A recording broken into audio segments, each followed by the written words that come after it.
Next, we have Rodney Coffey, who's Lieutenant Governor candidate, speaking for Will Scott. So let's give Rodney a warm welcome. Thank you. Appreciate you. Thank you. Well, this is something to follow here tonight. My name is Rodney Coffey. I'm running for Lieutenant Governor with Justice Will T. Scott. He's just stepped down from the Kentucky Supreme Court. I am running for the Lieutenant Governor with him. He could not be here today. He sends his regards. He's in Ashland, Kentucky at another event. We travel different directions, and for the past 2 months, we've got to be with all these candidates and hear them speak, the candidates that's running in our platform, and I think Kentucky's going to be a winner regardless of what happens this election cycle. So I'm really very proud to be involved in that. I am probably the least likely candidate for Lieutenant Governor, as you hear my background. I'm from Menifee County, Kentucky. My dad was a building contractor for 35 years.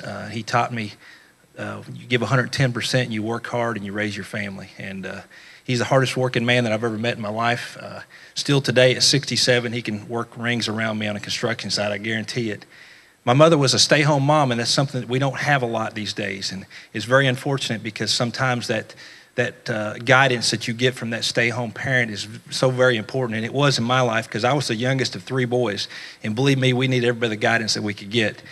My mother was one of the most loving, or is one of the most loving Christian women that you could ask for. I was truly blessed to have good Christian parents that taught me true values, to work hard and put God first in your life.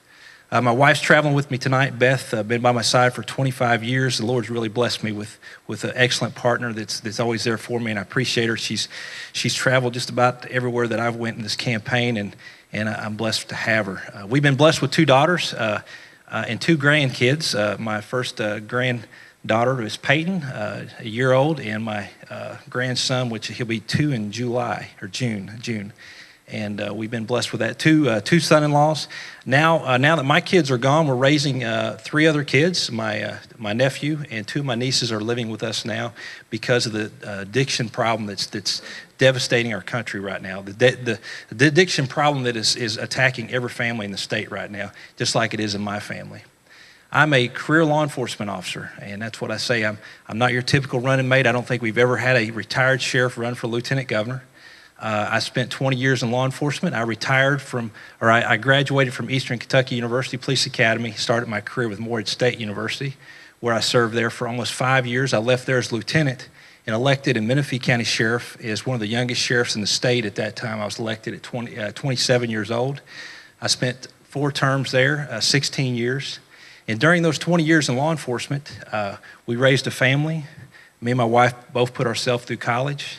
I served 8 years in the United States Military Reserves Joint Service with the police department, and also served on the board of directors for the Kentucky Sheriff's Association for 14 years of that. My last year in office, I had the great honor to serve all the sheriffs across the state, being elected statewide as their president of the Kentucky Sheriff's Association, working with sheriffs across the state. And one thing that I found is every county in the state has the same problems. The economy's bad, our drug problem is going completely out of control, and that's one of the reasons I'm in this race. We're losing over 1,000 Kentuckians every year right now due to our addiction problem. 1,000 Kentuckians. We're number 3 in the nation for having the most death overdoses in the nation right now, number 3. And one of the young ladies mentioned about being on the bad scale. That's another one of the bad scales, number 3. Right now they say only 3 out of 10 people can pass a drug test for factory work right now. 3 out of 10. The drug problem is causing our families to break down. It's causing our crime rate to spiral out of control. We can't compete with factories that come to Kentucky when they know we're number 3 in the nation for the most death overdoses. They know that from other factories telling them that only 3 out of 10 can pass a drug test. It's a problem that's affecting the state as a whole.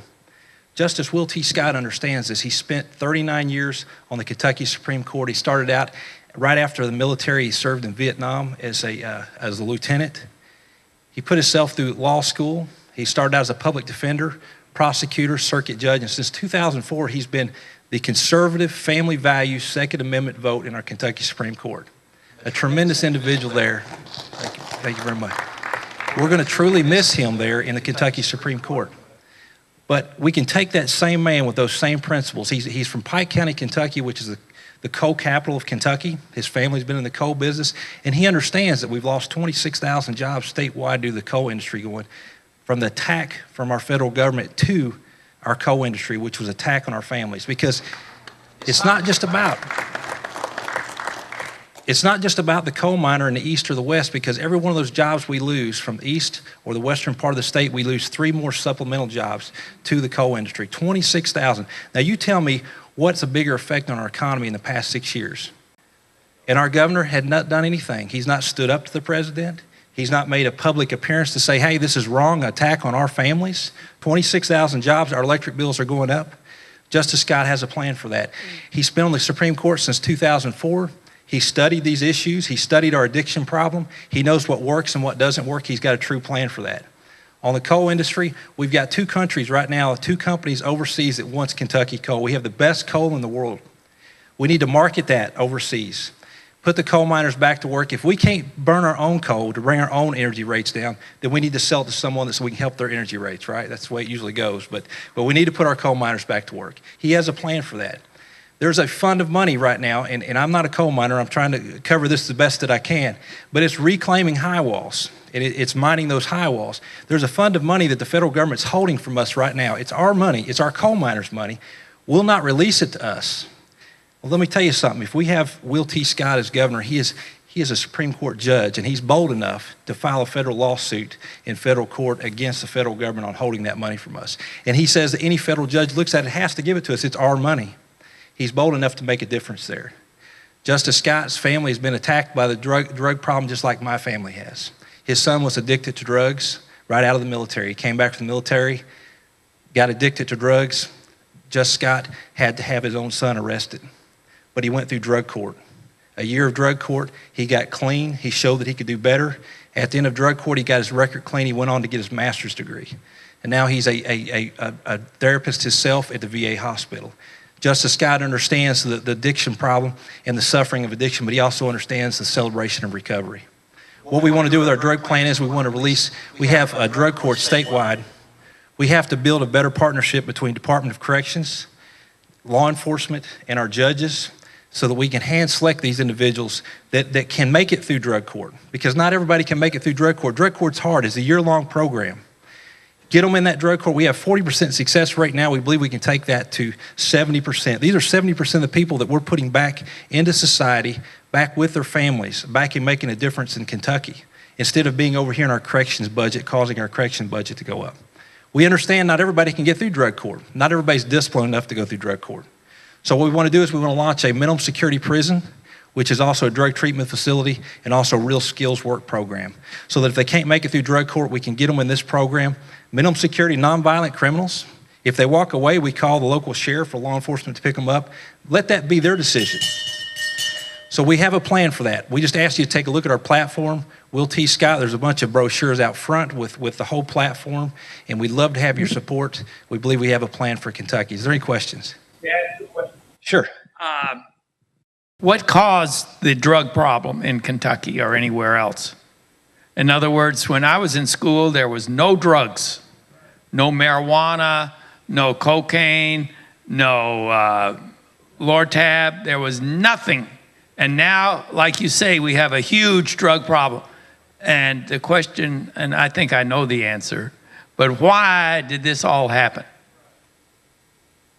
Well, I think there's a couple reasons there. One of them is we took the Bible out of school to begin with. That's it. When we took the Bible out of school, we took the 10 Commandments off the wall.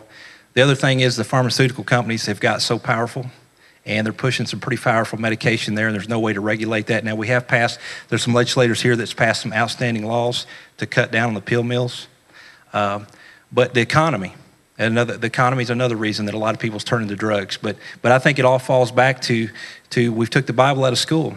We've took prayer out of school. We've took the 10 Commandments out of school. We've took the basis of what our country was founded on. Thank you. Got a lot of people in my family affected by the heroin, friends affected by the heroin. And I've also got a lot of people in all areas of the world.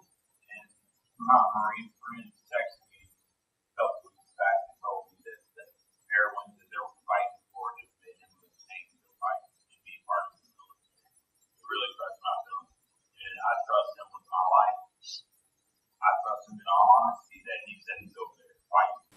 Amen. We appreciate that. And I appreciate you as a Marine. How long? Just, okay. We appreciate their service.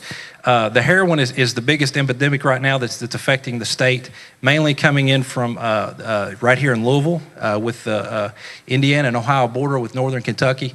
Justice Scott is going to let me lead the charge, if we're elected, to put together a multi-jurisdictional, statewide, with Indiana and Ohio task force to try to cut the circulation of heroin into the state. And there's also, they tried to pass some good legislation with the heroin. And we need to do a little better with that, and hopefully next time we can make some different. But they did pass some stuff this year on that, and we need to look at passing some more additional. But we got to get this task force in place and work across the state borders, because that's where it's coming from. We're not making our own heroin; it's coming in from out of state. Well, one of the things that might be most Americans might think is crazy. Have you ever thought about legalize all drugs in Kentucky?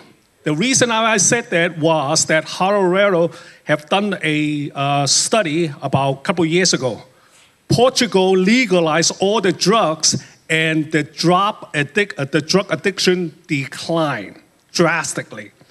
And also another thing that mentioned about that the government and open up clinic, give them the clean needle education, so therefore there's no more drive-by shooting. Have you ever thought, and also that lower down there, many taxpayers burden on illegal drugs if we legalize all drugs? Well, first off, I do appreciate your comment and your question, but I have to totally disagree. I've spent 20 years seeing the suffering that the drugs that's attacked our families, the suffering that the drugs that's put on our families.